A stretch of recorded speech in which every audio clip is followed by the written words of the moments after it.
2026-27 ஆண்டுக்கான மத்திய பட்ஜெட்டில் திருப்பூர் பின்னலாடை தொழில்துறையினர் எதிர்பார்ப்புகள் குறித்து இந்த தொகுப்பில் காணலாம்.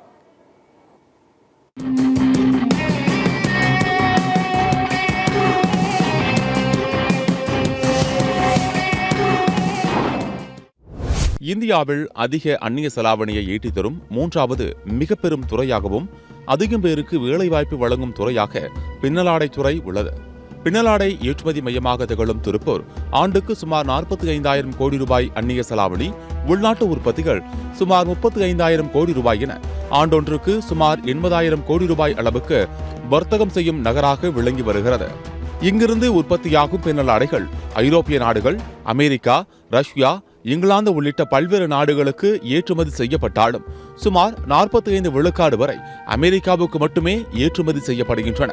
கடந்த 2025 ஆண்டு ஆகஸ்ட் மாதம் அமெரிக்க அரசு விதித்த 50 விழுக்காடு வரி திருப்பூர் ஜவுளி ஏற்றுமதியாளருக்கு நெருக்கடியை ஏற்படுத்தியுள்ளது. இதனை எதிர்கொள்ளவும் தொடர்ந்து சந்தித்து வரும் பல்வேறு பிரச்சனைகளுக்கு தீர்வு காணும் வகையிலும் சில முக்கிய எதிர்பார்ப்புகளை பின்னலாடை துறையினர் மத்திய பட்ஜெட்டில் வைத்துள்ளனர்.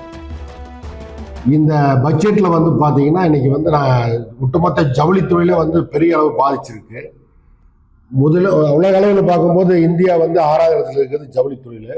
இப்போ அமெரிக்காவுடைய வரி விதிப்பினால பார்த்தீங்கன்னா கிட்டத்தட்ட மோசமான நிலையை தள்ளப்பட்டது. கிட்டத்தட்ட 45% திருப்பூரில் ஏற்றுமதி பார்த்தீங்கன்னா அமெரிக்காவுக்கு தான் பண்ணுறோம். இப்போ 4 மாதங்களாக இந்த அமெரிக்காவுடைய பிரச்சனை ஒரு சால்வ் ஆகும், மத்திய அரசு ஒரு நல்ல சுகமான முறையை ஏற்படுத்துவாங்க நாங்கள் வெயிட் பண்ணிட்டு இருந்தோம். 4 மாதங்கள் ஆயிடுச்சு, இன்னும் எதுக்கு நல்ல முடிவு வரல. அதனால மத்திய அரசு உடனடியாக அமெரிக்கா ஏற்றுமதி நிறுவனங்கள் வாங்கிய கடனை தள்ளுபடி செய்ய முன் வரணும் கேட்டுக்கிறேன். எதிர்வரும் பிப்ரவரி 1 மத்திய நிதிநிலை அறிக்கை தாக்கல் செய்யப்பட உள்ளது. இது எங்கள் ஏற்றுமதியாளர்கள் மத்தியில் மிகப்பெரிய எதிர்பார்ப்பை ஏற்படுத்தி இருக்கின்றது. குறிப்பாக சொல்ல வேண்டும் என்றால், அமெரிக்கா வர்த்தகம் தடைபெற்றிருக்கக்கூடிய இந்த நேரத்திலே வரக்கூடிய நிதிநிலை அறிக்கையில் பல்வேறு அறிவிப்புகளை, பல்வேறு சலுகைகளை நாங்கள் ஏற்றுமதியாளர்கள் எதிர்பார்த்து கொண்டிருக்கின்றோம். புலம்பெயர் தொழிலாளர்கள் மற்றும் இங்கே இருக்கக்கூடிய தொழிலாளர்களுக்கான குடியிருப்பு வசதியை நாங்கள் கேட்டிருக்கின்றோம். அதே போல இங்க இருக்கக்கூடிய பெருநிறுவனங்கள் தங்களது குடியிருப்பு வசதிகளை ஏற்படுத்துவதற்கு மத்திய மற்றும் மாநில அரசாங்கங்கள் மானியம் வழங்குவதாக கூறியிருக்கின்றன. அந்த மானியங்களை அதிக அளவு கொடுக்க வேண்டும் என்று கேட்டிருக்கின்றோம். அதுபோக ROSL டிராபேக் உள்ளிட்டவை ஏற்றி தருமாறு கேட்டிருக்கின்றோம்.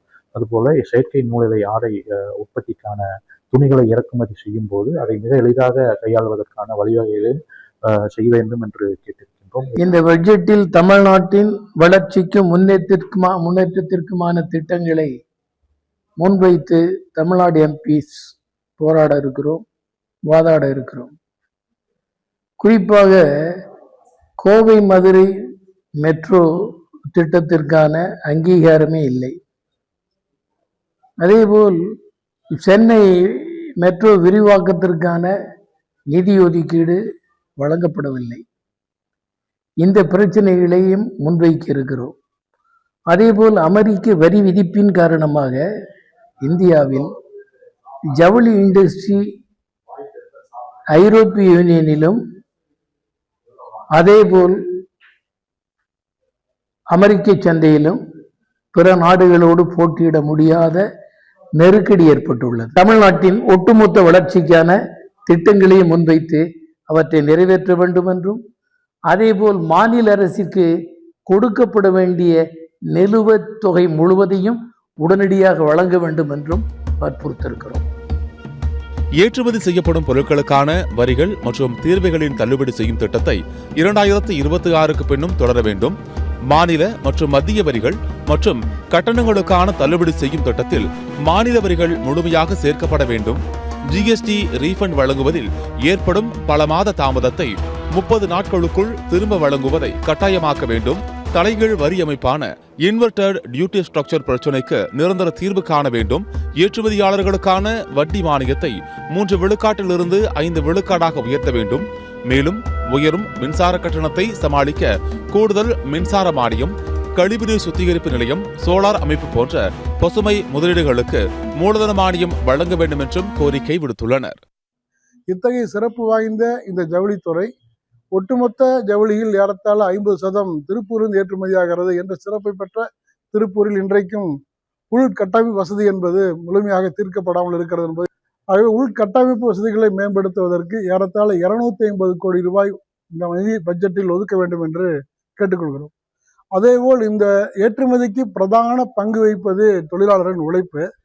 பல லட்சக்கணக்கான தொழிலாளர்கள் வெளி மாநிலங்களிலிருந்து வேலைக்காக தேடி வந்து வாடகை கொடுக்க முடியாமல் கஷ்டப்பட்டு கொண்டிருக்கிறார்கள். நீண்ட காலமாக பேசிக்கொண்டே இருக்கிறோம். ஒன்றிய அரசாங்கத்திற்கு குறித்து ஒரு பார்வை வேண்டும். சத்தியம் தொலைக்காட்சியின் செய்திகளுக்காக திருப்பூர் மாவட்ட செய்தியாளர் ஜெர்ரியுடன் செய்திக்குழு.